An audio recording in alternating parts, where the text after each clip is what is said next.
Welcome back everyone. Today I wanted to talk about how to train while you're injured or how to train around an injury. A lot of the clients we see do have pre-existing injuries such as bad knees from playing sport when they were younger, maybe bursitis in the shoulder is a very common one, lower back pain, and a lot of people are very cautious when they first start out, which is understandable because they don't want to make the injury any worse. So what we need to do is work out a way we can train around that injury to still get you the results you want without making the injury any worse, and if possible, actually helping improve the injury and recovering from it so that you come out better and stronger. Okay, so first off, I would always recommend people to go and get professional advice from a doctor or a physio, someone like that, just so you can get the issue diagnosed. Because obviously if you've got slip disc or bulging discs in your back, you really want to get that stuff diagnosed first just to make sure that doing the exercise isn't going to make it worse.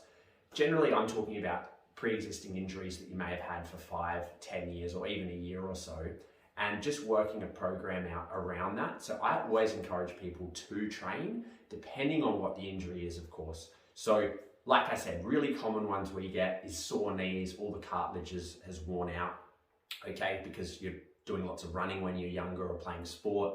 Bursitis in the shoulder is a really common one as well, and just working out ways we can overcome those injuries and still train and still get your heart rate up lots without making them any worse. So the simple thing that I would recommend is if you've got bad knees and that sort of thing, we can look at training your upper body. You can do exercises while you're sitting down, or just basically work out what exercises you can do without making the injury any worse. Because every injury is a little bit different, and every person, even if they have the same injury as someone else, it may affect them in a different way.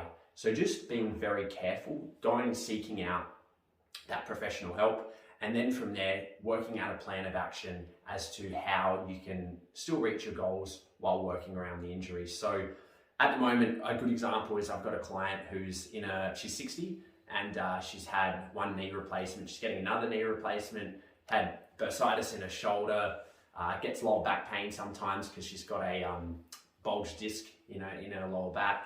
She's hurt her neck from having a fall a year ago. So when I first met her, I was like, oh, this might be a bit of a challenge. But basically what we're doing is a lot of exercises sitting down with really light weights, higher repetitions. And she said that doing the exercise it makes the injuries feel a lot better because we're getting blood into the muscles, which helps promote that recovery process. And she's built up so much strength in her shoulder that the bursitis has basically gone away.